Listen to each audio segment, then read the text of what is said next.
اعوذ باللہ من الشیطان الرجیم بسم اللہ الرحمن الرحیم الحمدللہ رب العالمین والصلاة والسلام علی محمد و اہل بیتہ الطیبین الطاہرین۔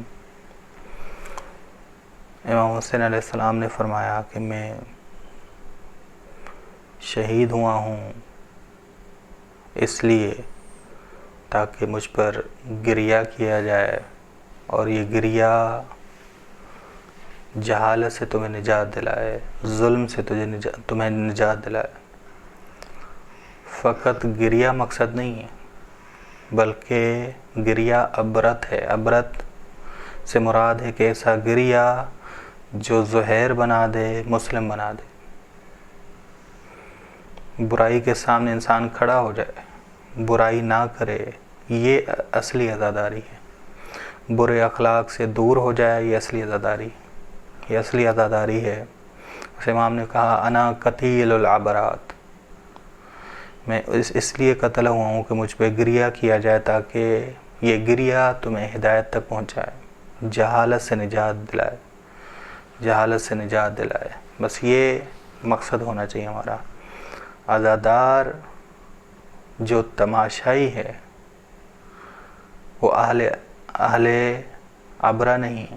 اہل عبرہ وہ ہے جو جہالت سے نجات پائے، ہدایت کی طرف جائے، برائی سے دور ہو جائے، برے اخلاق سے دور ہو جائے۔ اس ماہ محرم ہمارا ہو جائے گا نجات کا مہینہ، نجات کا مہینہ، ایسی عزاداری۔ بس ہمارے آنسوؤں کی قیمت کیا ہے، یہ ہم نے سوچنا ہے کہ ہم نے ان آنسوؤں کی قیمت کیا لگانی ہے۔ جتنی معرفت ہوگی اتنی آنسوؤں کی قیمت بڑھتی جائے گی۔ اگر کوئی کربلا سے عبرت حاصل کرے اگرچہ بہتر ہے، لیکن ناقص عاشورائی کامل نہیں ہے، یعنی گریہ نہ کرے، گریہ نہ کرے۔ کامل کربلائی کیا ہے، کامل عزادار کیا ہے کہ گریہ بھی ہو اور گریہ کے ذریعے ہدف تک پہنچا جائے۔ بہت سارے لوگ کہتے ہیں کہ بھائی زندہ شہید پہ ہم ماتم نہیں کرتے، گریہ نہیں کرتے۔ بس یہ بھی پہنچتے ہیں، مقصد امام حسین کو جانتے ہیں، لیکن اہم ترین شخص وہ ہے جو گریہ بھی کرے اور ہدف تک بھی پہنچے، ہدف تک بھی پہنچے۔ بس یہ ہدف ہے کہ یہ کامل عاشورائی، گریہ بھی، عزاداری بھی۔ بس گریہ ہمیں رحماء بینہم بنائے، رحماء بینہم، رحیمانہ بنائے، رحیمانہ بنائے۔ اسی آنسو اور گریہ ہمیں رحیم بنائے، مظہر صفات خدا بنائے، تو ان آنسوؤں کی بہت بڑی قیمت، بہت بڑی قیمت ہے۔ قطع رحم نہ کریں، ہم قطع رحم نہ کریں۔ کہ ائمہ نے کہا تزاورو، ایک دوسرے کی زیارت کرو، اور ایک دوسرے کی زیارت اس لیے کرو تاکہ ہمارے احادیث کو ذکر کرو، ہمارے امر کو زندہ کرو۔ تزاورو، ایک دوسرے کی زیارت احیاء لأحادیثنا، تاکہ ہماری احادیث کو، ہماری باتوں کو زندہ کرو۔ رحم اللہ، خدا اس پر رحم کرے جو ہمارے امر کو زندہ کرتا ہے۔ ان کو دعا دی ہے ہمارے السلام نے۔ بس اہل عبرت ہونا یعنی سرمایہ دار ہونا، ہمارے پاس بہت بڑا سرمایہ ہے۔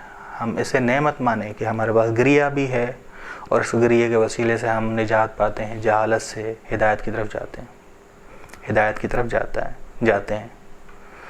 بس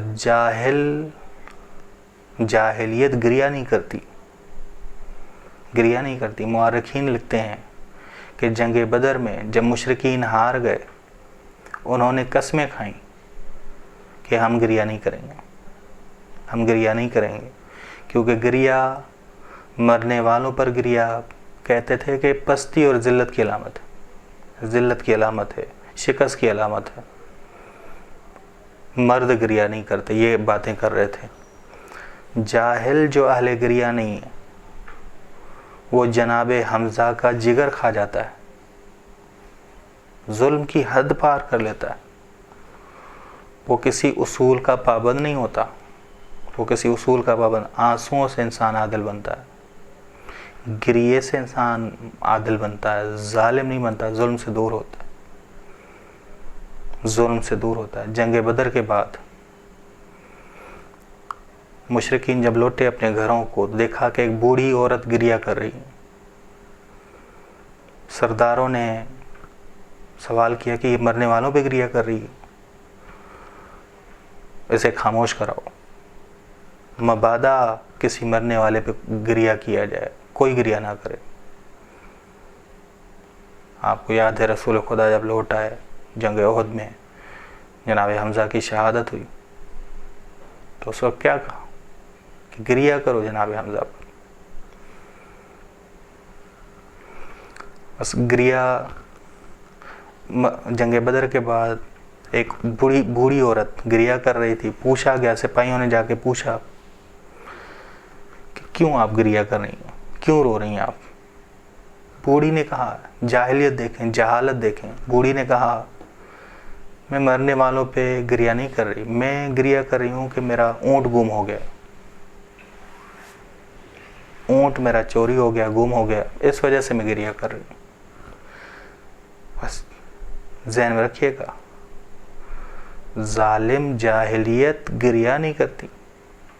یہ جو آئے ہیں جملے کے وَابْنُ عَاقِلَةِ الْأَقْبَاضِ اللَّئِينَ، اقباط جمع ہے، یعنی ایک جگر نہیں کھایا تھا، کہ اگرچہ مشہور یہ ہوا کہ جناب حمزہ کے جگر کو کھایا گیا، چبایا گیا، لیکن بہت سارے جگر تھے، بہت سارے جگر تھے۔ بس گریہ ہمارا ہمیں ظلم سے نجات دیتا ہے، ہمیں عادل بناتا ہے، دوسروں کے حق پہ ڈاکہ ڈالنے سے روکتا ہے۔ ہم اہل عبرت بنے، اہل عبرت بنے۔ ہمارا گریہ معرفت کے ساتھ زور عاشور کے بعد جب امام حسین کی شہادت ہوئی کہ جناب سکینہ سلام علیہا غرق تھیں خدا کی معرفت میں، یہ امام حسین علیہ السلام نے ارشاد فرمایا، الاستغراق مع اللہ، یہ جناب سکینہ کے لیے جملے ہیں، جمال اور جلال الہی میں غرق۔ سکینہ سلام علیہا میں لیاقت تھی، لائق تھیں کہ امام کی لاشے سے وہ آوازیں سنیں۔ کیا آواز سنی؟ شیعتی ما ان شربتم ماء فاذکرونی، اے میرے شیعوں، میرے شیعوں کو سلام پہنچا اور کہو کہ جب بھی ٹھنڈا پانی پیو تو میری پیاس کو یاد کیا کرو، میری مصیبت کو یاد کیا کرو، میری مصیبت کو یاد کیا کرو۔ بس ہر کان آواز نہیں سنتا، یہ کان کس کے تھے؟ جناب سکینہ سلام علیہا کے۔ ہر ایک کو آواز نہیں سنائی دے رہی، کیونکہ وہ جمال اور جلال الہی میں غرق تھی۔ بس ہم روز عاشورہ تک ایسے کان ہمارے ہو جائیں کہ ہم حل من ناصر ینصرنا سنیں اور لبیک کہیں، لبیک کہیں، اپنی ذمہ داری کو سمجھیں۔ خدا ہمیں یہ توفیق دے کہ ہم اپنی ذمہ داری کو درک کریں اور لبیک کہہ کے امام کا ساتھ دیں۔ صلی اللہ علی محمد اہل بیتہ الطیبین الطاہرین۔